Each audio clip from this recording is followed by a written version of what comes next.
Hello, I'm Brigantia Blackbird of Blackbird's Brew. Happy Friday and welcome back to our series, The Pagan Housewife. This week we're going to be talking about how we can use color to our advantage.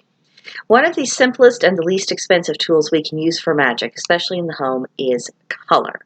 Now, I've mentioned this in passing in various videos, but I wanted to highlight the use of color specifically because it is so powerful and it has an instant impact, and that impact can really shift the energies of a room.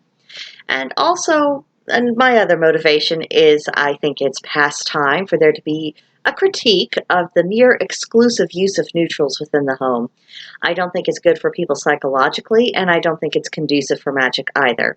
Now, I realize someone watching this, they might be, kind of on the neutrals bandwagon, but just stick with me as I make my case about the tyranny of neutrals. So we'll begin with browns. Various shades of brown are often used in a very neutral monochromatic decorating scheme. And people who say that they like it say the reason they like it is because it feels warm to them. That much is objectively true. Most browns do have a very warm undertone, and so a brown room is going to feel probably pretty warm. However, the visual effect of using all browns is that it looks a bit muddy. Everything kind of mushes together and bleeds into one great big mishmash. There's not much contrast and it creates a lethargic atmosphere. Now for whites, you know what I'm talking about. You have seen the white on white on white on white on white that has been trending for a terrifying amount of time. It's easy for people to go this route because most things come in white and they don't have to worry about anything particularly clashing. But there are several significant downsides. On the practical level, it's very difficult to keep it clean. And I mean clean at all, let alone in tip-top condition. And it's even harder to keep all of those whites looking bright and clean and clear. I have heard that there's actually a filter that makes an all-white environment seem brighter than it actually is, so that all those pictures you see on Instagram can look better than the rooms actually do in real life. Another objection I have to this is psychological. An all-white environment, especially if someone is going with a more minimalist aesthetic, I think it's brutal on the senses. It's not just the fact that there is a significant danger that you would need to wear sunglasses inside your own house to cut down on the glare, but it's also just so empty. It's a blank canvas, a blank page, a blank screen. It's worse than a feeling of stagnation. It's more like living in a perpetual beginning and unable to take the first step and become anything. I'm not really a fan. Now, let's talk about grays. Grays have been having a moment in certain aesthetics. Grays can be warm without being muddy, and they don't strike people blind when the gray reflects the light, even with the lighter grays. But the trouble with that is that it can be a bit gloomy. Now, gray is the color of storms, and I love a good thunderstorm. And at certain times of year, I can really get into the overcast skies. I like it, but no one can live in that for forever without having to fend off some pretty serious depression. Places like Seattle, where rain is just a constant state of affairs, these tend to have higher rates of people who are experiencing significant depression. And the environment and the gray overcast sky plays a large role in that. So having a home that's dominated by the color gray just doesn't seem to me to be the wisest course of action, at least not psychologically. And this brings us to our last neutral, blacks. It isn't as common for black to be, the color that people use in decorating. And of all of the neutrals, I think it's much easier to get away with using black on an almost exclusive basis just because it's very dramatic. The effect can be extremely stimulating. It's very moody, atmospheric. But the downside is that an all-black environment can come to feel like a void. And being in a void for forever without anything really changing, that isn't a great psychological space to be in. Now, admittedly, it is much more successful when people mix their use of neutrals. They have some black, some brown, some gray, some white, especially if they also make sure that they use a variety of textures. But still, that means the home is confined to 3 or 4 colors. at the expense of ignoring the rest of the crayon box. And there's a lot of different colors in that crayon box. They have a lot of different tones and shades and feelings and energies, but you have restricted yourself down. And I challenge the assumption that the neutral environment is going to automatically be peaceful, tranquil, or even a relaxing environment, or even that it's predisposed to be that. And I also challenge the idea that minimalism is always the answer to having a calming environment at home. I'm not saying we need to have clutter, but I'm saying if that we don't have anything around us that to stimulate our senses, probably not a good idea. Now, for some individuals who are the exceptions, I am sure that it is true that this a minimalistic environment or that a very neutral environment, that it is peaceful for them. And I don't want to discourage them from making their own home environment, suitable for them. It takes all sorts to make a world, and your home should be your cocoon. You shouldn't just feel comfortable in it. It should actively nurture your soul. But the case I am trying to make is that sense of peace and home and tranquility in the neutrals and in the minimalism, this is not universal. I would even go so far as to say this is not the default option for most human beings, and that if we didn't have influencers on social media making it trendy and preaching about it, I think it's highly unlikely that the majority of people would have adopted a neutral or a minimalist aesthetic. So, I am making an appeal for a more human-centric environment. Now, when I look at a picture of a neutral room versus a colorful room, and I see them side by side, I am inevitably drawn towards the colorful option. Of course, this part of this is my personal preference. There's no way that doesn't play a role. But I think that it's also fair to say that there is just a little bit more of a magical sparkle, a little bit more energy when there is more color versus just relying on neutrals. And for those of us who study and practice the craft, we usually encounter charts and tables of correspondences for colors and how they can be used in magic relatively early in our explorations. And it may very well be that my personal innate love of color was bolstered by a new awareness that color can be it can be used to achieve different magical effects. And I'm responding to these associations, and therefore that makes me more likely to want to make use of that latent energy. But unlike the magical properties of plants, animals, and crystals, and so on, color is a little less objective.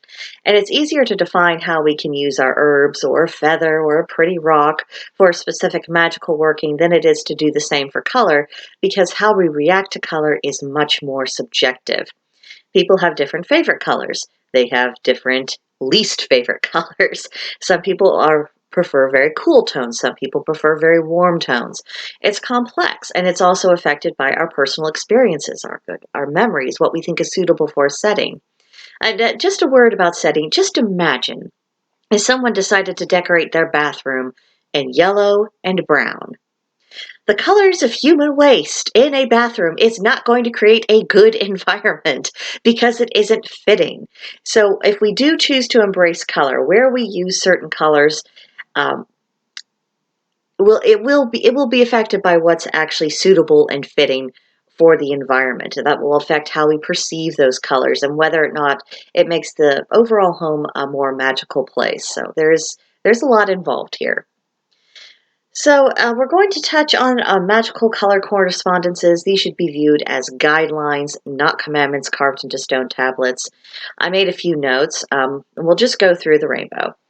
So red, think power, strength, vigor, health, romance, passion, danger, and life. Red is my personal favorite color, which is why you always see me wearing my red lipstick. But it's also the color of the root chakra, and that chakra is our connection with the physical world and our own bodies. It is the color of blood. It is a very visceral, primal color. Now for orange. Stimulation, abundance, encouragement, kindness, adaptation, attraction. It's the color of the sacral chakra, which has to do with our sexuality and our seat of fertility. It is a very warm color. It embodies warmth. And it can also be very refreshing, like an orange fruit. Or it could be a cocoon, like the burnt orange color that we see on autumn leaves. So it has a range of moods. So this brings us to yellow, which is about confidence, alertness, joy, purification, charm, and, in my opinion, aggression. Yellow is the color of the solar plexus chakra, which is where we have the root of our will, our motivation, and our ability to act. Yellow is the color of the sun. And here's where we're going to get to the aggressive part. In my opinion, I think it is by far the most aggressive color to work with because it has the hardest time getting along with other colors. If you just look up pictures on Pinterest or Instagram or wherever else, and you look for decor specifically with yellow, and how hard it is for people to really finagle things to where it comes across well. Yeah, I think you'll see pretty quickly that there's not a lot of choices that people generally use. It is kind of an effect on a lot of things. It's not just this bright, cheerful, happy thing. Yellow is very much one of those colors that it's its way or the highway. So now this brings us to nature's neutral, which is green. And of course, it's nature's neutral because, so much plant life is based in green. But as far as symbolism goes, think prosperity, fertility, growth, nature, the fae, charity, good fortune, life force, and jealousy. Green is the color of the heart chakra, and the heart chakra is the bridge between the upper and the lower chakras, and is the origin of our emotions and our connection to other people. Green can also be seen as the god and the goddess manifested in nature. We have a lot of pagan artwork in which we have the green man, and sometimes we have the green woman. And it's all about their connection with the vegetation and how their own energies and life forces really keep that cycle going. Green is about the center of being because it is literally the center of our being in between all of our chakras and being the seat of our emotions. But it also represents the life force, the raw, untamed life force that just wants to expand and grow. Now we have blue. Blue represents cleansing, patience, tranquility, truth, sincerity, devotion, health, reason, passivity, and depression. It's the color of the throat chakra, and that's what helps us communicate. It helps us express ourselves and verbalize and articulate our thoughts. Blue is the essence of coolness, and it's a color that can be soft or harsh depending on its usage and its exact tones. Now for indigo, think dignity, ambition, rulership, changeability, magic, religion, and the balance of passion and reason, because it is that equal. It is where you start getting into the reds and the blues coming together in almost equal fashion. Indigo is the color of the third eye chakra, dealing with our intuition, our dreams, and a doorway to the unseen realms. It is the embodiment of possibilities and exploration of mystery and also practical action. The mood of indigo is very interesting because it's this paradox of being simultaneously stuck in your head while still being ready to spring to action at a moment's notice. It has that potential. Now, lastly, we have a violet representing divine connections, power, spirituality, and the height of emotion. It's the color of our crown chakras, and that is the link between ourselves and the gods and the non-corporeal aspects of our beings. Violet is ethereal. It also represents our whole selves, who we are now, who we were in our past incarnations, and the potential of who we can become in future incarnations. So, how can we apply all of this information we just took in about the representations of color? Because these also describe their magical personalities. Well, first I would say we should let the purpose of our room guide our color choices. A high activity area will work better with a bolder, more active colors than a room with very low activity. And of course, some rooms are going to be more challenging than others. One example is the master bedroom. It has the dual purpose of sleep and sex. The colors that are conducive for rest are not necessarily the same colors that tend to inspire a more romantic atmosphere. So there's going to be a balancing act and some give and take there. Another example would be the bathroom. Bathrooms are obviously where we get cleaned up and reinvigorated, nice brisk showers, but can also be a place where we take a nice long soak and just relax in the bathtub and we just want to chill out. So there are different needs that these spaces do have to serve. Another thing is to take our actual physical temperature into account. Most colors have shades that are warm and shades that are cool. And so if you decide you want to paint a room green, for example, If that room tends to be a bit colder than the rest of the house, maybe let's say it's on the north side, you might not want to choose a green that has a cool undertone because that would reinforce the sense of being chilled, the sense of feeling colder in that room than you do in the rest of the house. And when you're deciding on a color for a room that tends to be super warm, maybe on the south or the west side of the house, choosing a color that has a warm undertone probably wouldn't be the wisest choice. It wouldn't be the most comfortable, particularly in the late afternoon and evening. Now, once you decide on the dominant color for a room, it's sensible to have, at least two supporting colors and to work with an overarching color scheme instead of going with a strict monochromatic route.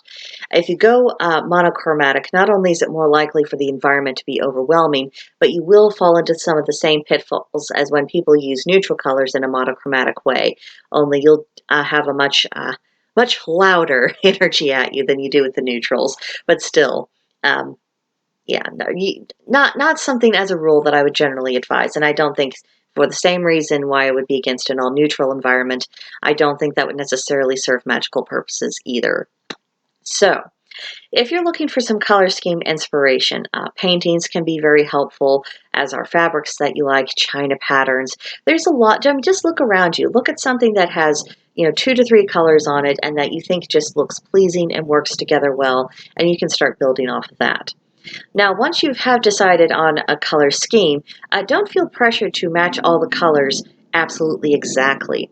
You can have accessories that are the same basic color, let's say they're blue, but you can incorporate darker blues and lighter blues, and that combination, that range of color will be more visually pleasing and more visually interesting.